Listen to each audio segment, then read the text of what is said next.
Located 1,200 meters above sea level amid rainforests and the Barú Volcano, Boquete feels like a secret the rest of the world hasn't caught on to yet. We spent 3 unforgettable days hiking the waterfalls, joining a flower festival, and tasting the world's priciest coffee. Here's a glimpse of our adventure, including where we stayed and some local food spots you cannot miss.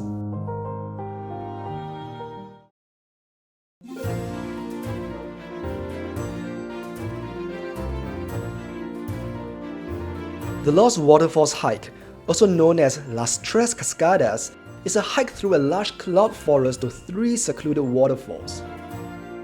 The trailhead is a little far from the town center, so we took a collectivo bus for only $2.50, which we will detail how to do at the end of this video. Since the trail is on land owned by a local family, there's also a small entry fee. Now, this hike isn't exactly a walk in the park. At one point, we were pulling ourselves up with ropes and sleeping in the mud. It takes about 3 hours round trip if you're taking it slow, which we definitely did, but it's totally worth it. For most of the way, it actually feels like a peaceful walk through the jungle with plenty of quiet spots to pause and catch your breath. Every now and then, you reach stunning waterfalls that you can practically enjoy alone. That's one of the things that sets this hike apart from many popular waterfall trails, which made the whole experience even more special.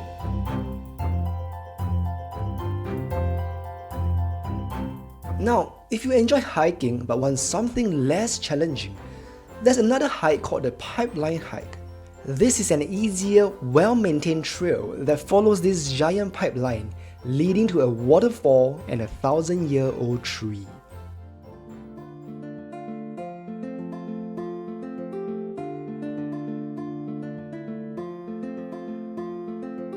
With large open green spaces and a lake full of adorable ducks, Parque Biblioteca or Library Park is a real treasure in Boquete. It's a short walk from town, and you will often find families hanging out here enjoying some fresh air and nature. We spend the rest of our day just relaxing in this little slice of oasis, pretending our legs aren't aching, excited for what's to come on day 2. Whether it was luck or not, we happened to be in Boquete during their famous flower and coffee fair.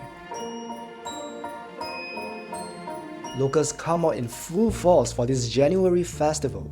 That also meant most guest houses were fully booked, and prices for the few remaining rooms bordered on extortion. Bad for our wallet, but great for our itinerary. Because this is one of the best things to experience in Boquete, hands down. From elaborate flower displays and quirky sculptures to carnival rides and traditional snacks, there's a lot to see and do. Tickets cost us as foreigners just $2.50, and the highlight of the whole festival is no doubt the flower displays. Every imaginable kind of highland flower seems to be on show here in every color. Words do them no justice, so I'll let my video speak for itself.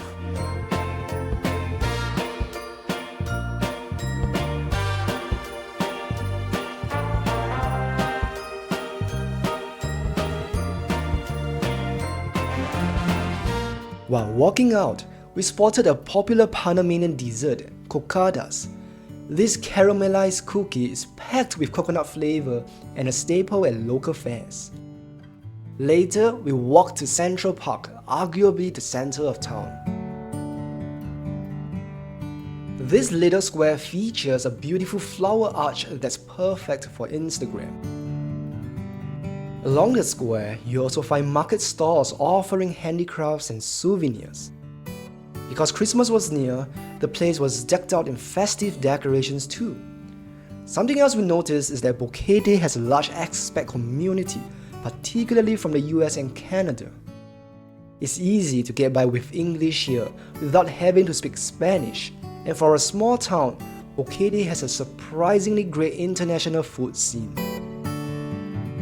One unexpected find was this upscale Japanese restaurant. Although the flavors weren't exactly what we expected, it was not half bad.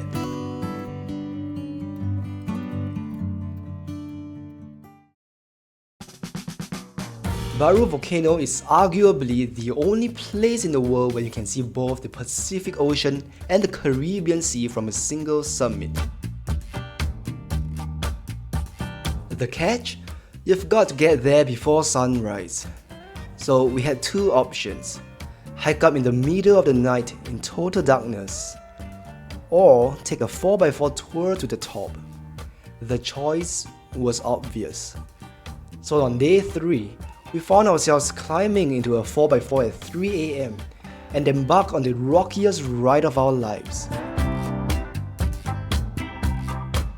We had to keep expectations in check because conditions can be foggy. We might only see one out of 2 oceans. At the top, we knew it would be cold, but the fierce winds made it crazy cold. Thankfully, our guide had extra winter jackets and gloves for us. So only slightly less cold, we huddled together on a small platform to watch the sunrise. The views were pretty amazing, overseeing all of Panama as the sun came up. We could make out both the Pacific Ocean and the Caribbean Sea, which was really cool. After sunrise, our guides handed us a little breakfast box so we could have breakfast while taking in the incredible views. Then I made the remainder of the hike to Mirador La Cruz at the actual summit. This is truly a once-in-a-lifetime experience and one of the highlights of our time in Boquete. Boquete is often called the Napa Valley of coffee and is known for its high-quality beans, so it's not surprising it has several excellent cafes despite its small size. But what most don't know is Boquete is renowned for producing geisha coffee, one of the world's most expensive. In fact, the beans can fetch over $600 a pound.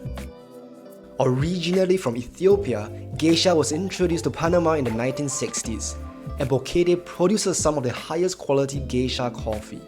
While a cup of it can cost around $80 elsewhere, here you can try it for about $10. We decided to visit the Perfect Pair Cafe, which serves specialty coffee sourced from local Panamanian farms.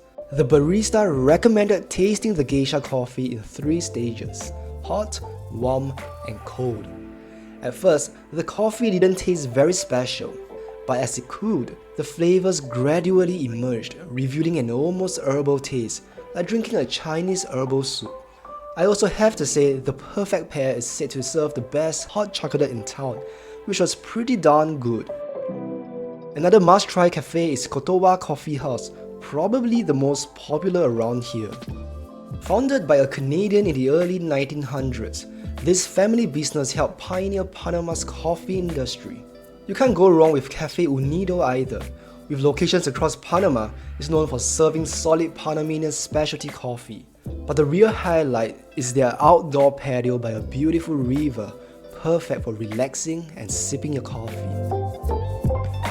During our 3 days in Boquete, we found some hidden food gems. One was a small pizza stand recommended by a local, known for the best pizza in town. Mostly takeout, but you can eat at the counter and watch them make pizzas fresh in a wood-fired oven. Prices were affordable and locals kept coming in to pick up orders. We had a delicious pepperoni with a thin chewy crust and a tasty dessert pizza, definitely better than we expected in Boquete. Fonda in Cafe Baby is another hidden gem. For less than $5, you get a delicious home-cooked meal made mostly with ingredients the owner Baby grows and sources locally. Our last recommendation is El Arpazo, a food truck converted from a school bus serving amazing Colombian food at great prices. We were a bit skeptical at first, but the flavors blew us away. The owner clearly cares about his customers, and we even got to chat with him. It's a super friendly, laid-back spot to enjoy an evening in Boquete. Boquete's town center is easy to walk around, with plenty of restaurants and cafes nearby. But the farther out you go, things get more spread out, so you will end up walking more to get around. We would have preferred staying closer to the center, but with the flower and coffee fair in full swing, most places were either fully booked or way too pricey. So we stayed at a lovely hotel about a 10 minutes walk from town. It was quiet, scenic and peaceful. We even spotted birds flying into our garden. The hotel also had its own cafe with great coffee and served a delicious breakfast each morning. That said, if you're planning to visit during the flower fair, definitely book your stay well in advance. We took a collectivo to the trailhead of the Lost Waterfalls Hike, and here's how you can do it too. Across from the Perfect Pair Cafe, you'll see a row of minibuses. Just ask the drivers if they're going to Las Tres Cascadas. Each collectivo leaves once it has enough passengers and costs $2.50 per person. The bus will drop you off at the trail entrance. Walk in and you'll find a cabin where you'll sign in and pay the $10 entrance fee. After the hike, the plan was to walk back to the main road and flag down a collectivo. But after walking a while with no luck, I tried calling an Uber and miraculously got one. Turns out he was the only Uber driver in Boquete that day, and he said he usually doesn't come out this way because the fare's too low. Total stroke of luck. We've linked the hotel and tours we use in the description below. And if you're heading to Panama City, don't miss our video on everything we did there. Click here to watch it.